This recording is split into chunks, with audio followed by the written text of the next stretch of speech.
हर महादेव, जय भोलेनाथ। नमस्कार दोस्तों, मार्गदर्शन पे आपका स्वागत है। हरतालिका तीज की आप सभी को हार्दिक शुभकामनाएं। माता गौरा और भगवान भोलेनाथ की कृपा आप सभी पे बरसती रहे। दोस्तों, हरतालिका तीज के दिन आपका व्रत यदि हो तो बहुत उत्तम है, लेकिन आपने व्रत नहीं रखा किसी कारण से, तो भी आप पूजा पाठ और माता गौरा को प्रसन्न करने की पूरी कोशिश कर सकते हैं। देखिए, मैं कई वीडियो में आपको बता चुकी हूँ कि आपने किसी भी कारण से यदि व्रत नहीं रखा तो उसका अर्थ ये नहीं होता है कि आप जो है पूजा पाठ नहीं कर सकते, उपाय नहीं कर सकते। जो उपाय मैं बताने जा रही हूँ, इस उपाय को आप बिना व्रत रखे भी कर सकते हैं और आपको भी वही लाभ मिलेगा जो अन्य लोगों को मिलेगा। बस बात होती है अपनी भावनाओं के लिए। अब आपके मन में एक विचार चल रहा होगा कि जब व्रत नहीं रखे तो फिर हमें ये उपाय करने का क्या अर्थ हुआ। देखिए, व्रत रखना बहुत अच्छी बात है, इससे हमारे तपोबल में वृद्धि होती है, यानी कि हमारी वाणी प्रखर होती है। हम कहते जो है वो लोगों के प्रति वो सत्य होने लगता है, यानी कहें कि वाणी में एक सत्यता आती है, एक भारीपन आता है, हमारी कही हुई वाणी झूठ नहीं होती है। तो इस तरह के तपोबल के और सारे फायदे हैं, तपोबल में वृद्धि होती है।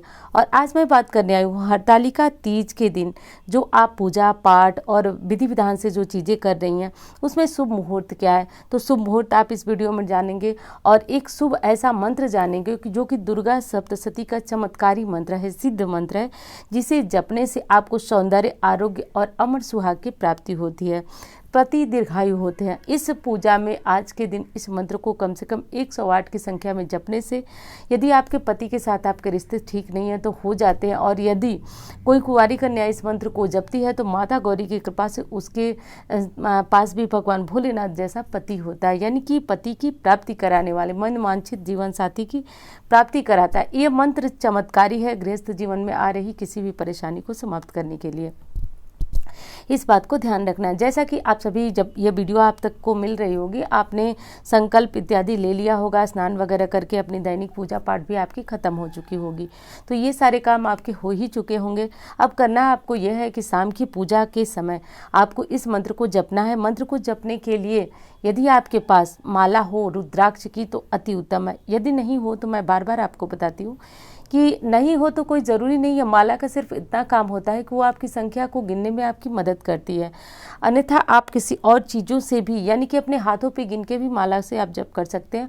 और आपको लगता है कि आप और अधिक जप कर सकते हैं तो आप ऐसे ही बिना गिनती के ये जप करते रहें आधे घंटे 1 घंटे तक, और मंत्र भी काफ़ी आसान है।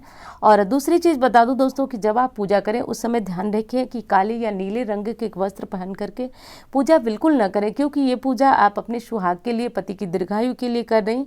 और माता गौरी से आशीर्वाद आज के दिन जरूर लें।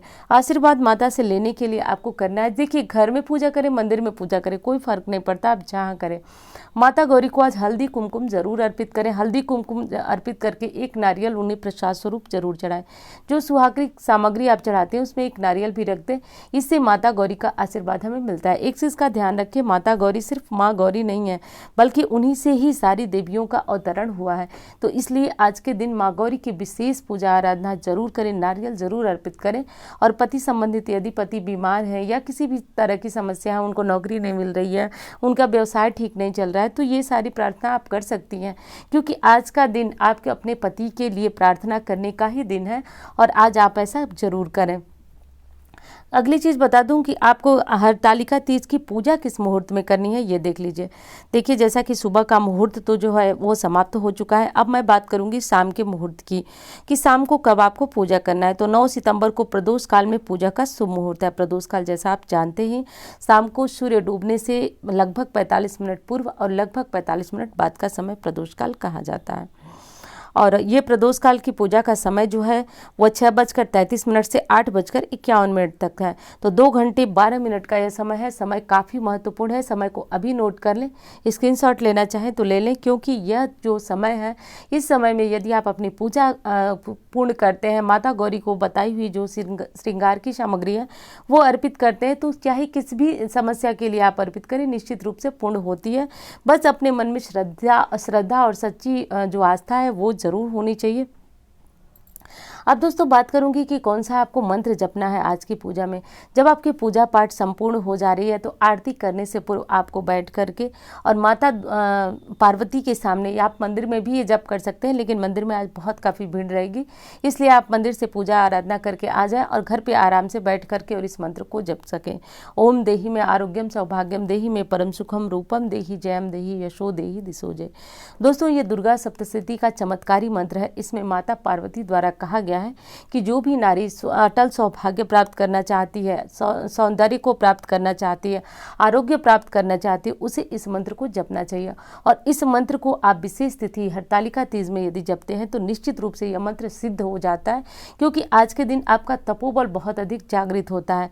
तो आज के दिन इस मंत्र को अवश्य जपें। मंत्र आपको अभी स्क्रीन पर लिखा हुआ नहीं मिल रहा है, अभी आपको डिस्क्रिप्शन में भी मिल जाएगा और कमेंट के नीचे भी मैं पिन कर दूंगी, तो बड़ी आसानी से आपको यह मंत्र मिल जाएगा।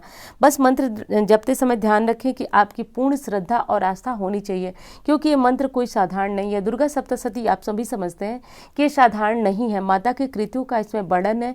और पूरी नवरात्रि जो भी साधक इसका मंत्र जप लेता है उसके जीवन में किसी प्रकार की कमी नहीं रहती है। और ये विशेष मंत्र तो माता दुर्गा द्वारा ही बताया गया है कि अटल सौभाग्य को प्राप्त करने के लिए, सौंदर्य की प्राप्ति के लिए इस मंत्र को जपा जाना चाहिए। और आज ये विशेष दिन है जब आप इसे जप सकते हैं। दोस्तों पिछले साल भी मैंने लोगों को बताया था, लोगों ने इस मंत्र को जपा और उन्होंने बड़ी प्रशंसा की, बड़ी तारीफ की, उनके रिश्ते काफ़ी मधुर हो गए इस व्रत और पूजा के बाद में। दोस्तों कहा जाता है कि भगवान यदि चाहें तो, मतलब भगवान चाहे तो रंग को राजा और राजा को रंग बना सकते हैं, और लंगड़ा पहाड़ लांघ सकता है। तो प्रभु में इतनी शक्ति है, बस ज़रूरत है हमें आस्था रखने की। और भगवान पे कभी भी अपनी आस्था को कमज़ोर न करें, किसी भी मंत्र को इतना कम मत आके, क्योंकि जो मंत्र होते हैं किताब में, वेद शास्त्र होते हैं, वो हमारे द्वारा, आपके द्वारा रची हुई चीज़ें नहीं है, हमारे देवताओं की वाणी है। देवताओं के मुख से निकली हुई चीज़ें कभी भी असत्य नहीं होती है। यदि गलती होती है तो वो हमसे होती है, हम पूर्ण श्रद्धा ही नहीं रख पाते।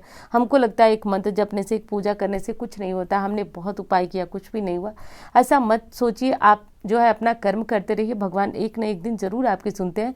जब आपके कष्ट कट जाएंगे तभी वो आपकी सुनते हैं, उनकी भी कुछ मजबूरी है, क्योंकि जो कर्म हमने करके पाठ रखे हैं उस कर्म को जो कटने में समय लग रहा है, वो हम पूजा पाठ यदि नहीं करेंगे तो वो समय और बढ़ता जाएगा। तो बस इसलिए आप अपने कर्म पे ही ध्यान दें। तो दोस्तों एक बार फिर कहूँगी, हरतालिका तीज की हार्दिक शुभकामनाएं। और अब तक यदि आपने चैनल को सब्सक्राइब नहीं किया तो आप चैनल को सब्सक्राइब कर लें, इसी तरह की वीडियो आपको मिलती रहेंगी और उम्मीद करती हूँ जानकारी आपको पसंद आएगी। धन्यवाद।